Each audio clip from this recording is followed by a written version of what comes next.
Ascension Day reminds us that we are in a time of transition.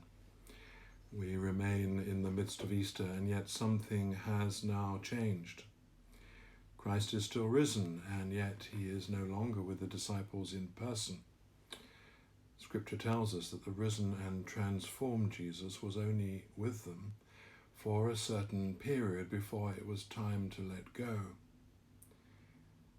The story of the Ascension is therefore both an ending and a beginning, serving as a lesson that, as so often in life, one chapter must close before another can open. Whilst framed within a miracle story, by definition something extraordinary and rare, nevertheless it concerns the all too common human experience of having to let go, saying goodbye. And here I am reminded of a saying I once heard from the theologian Marcus Borg, who himself had heard it from someone else sharing a sacred story from another tradition, another culture. The saying is this: I don't know if the story happened exactly this way, but I know that the story is true.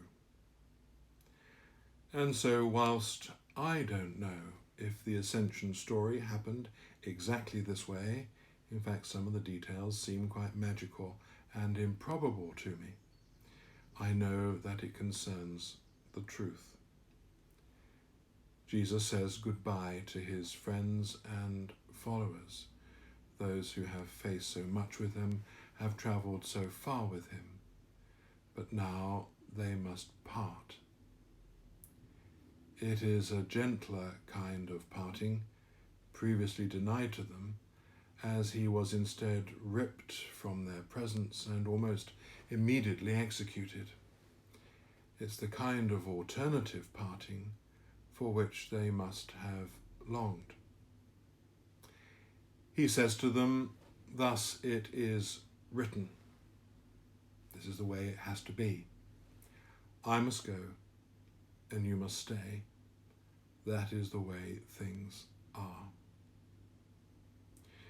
One of the most difficult things in life is letting go, knowing when we can no longer hold on to those things about which we care so much. Yet if they are to flourish, if they are to truly grow, we must let them go.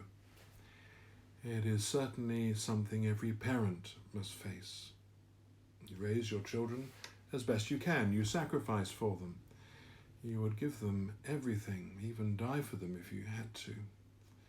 But you cannot live their own lives for them.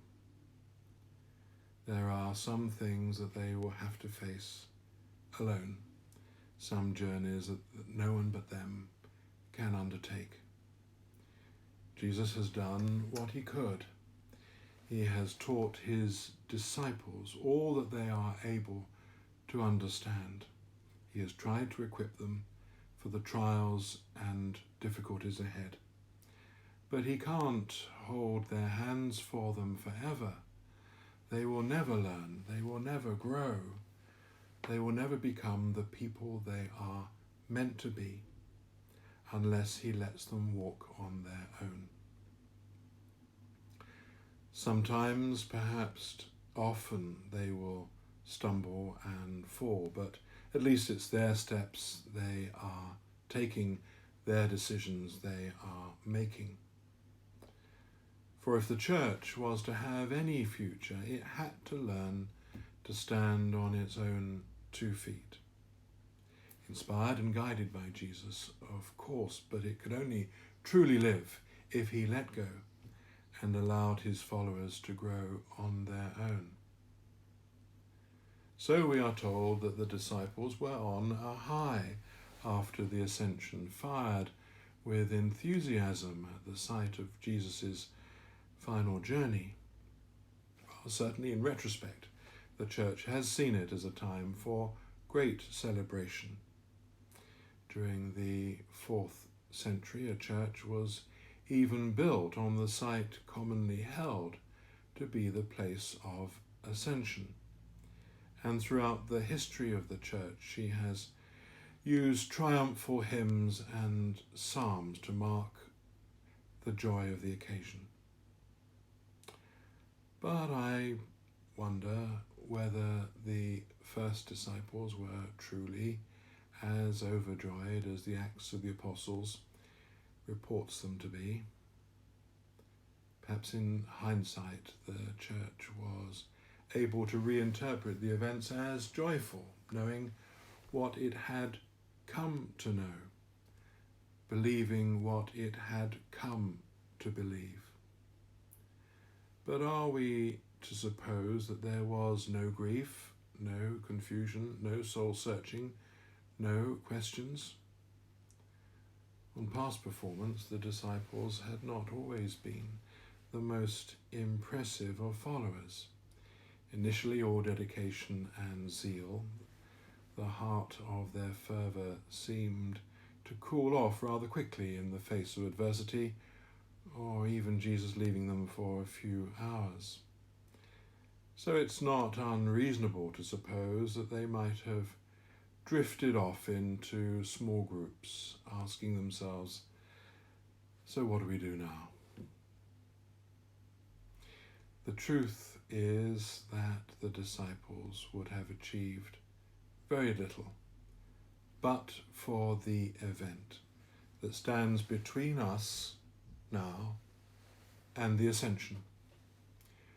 For if we can only truly understand the cross through the prism of Easter Day, then so too we must view the Ascension through the lens of Pentecost.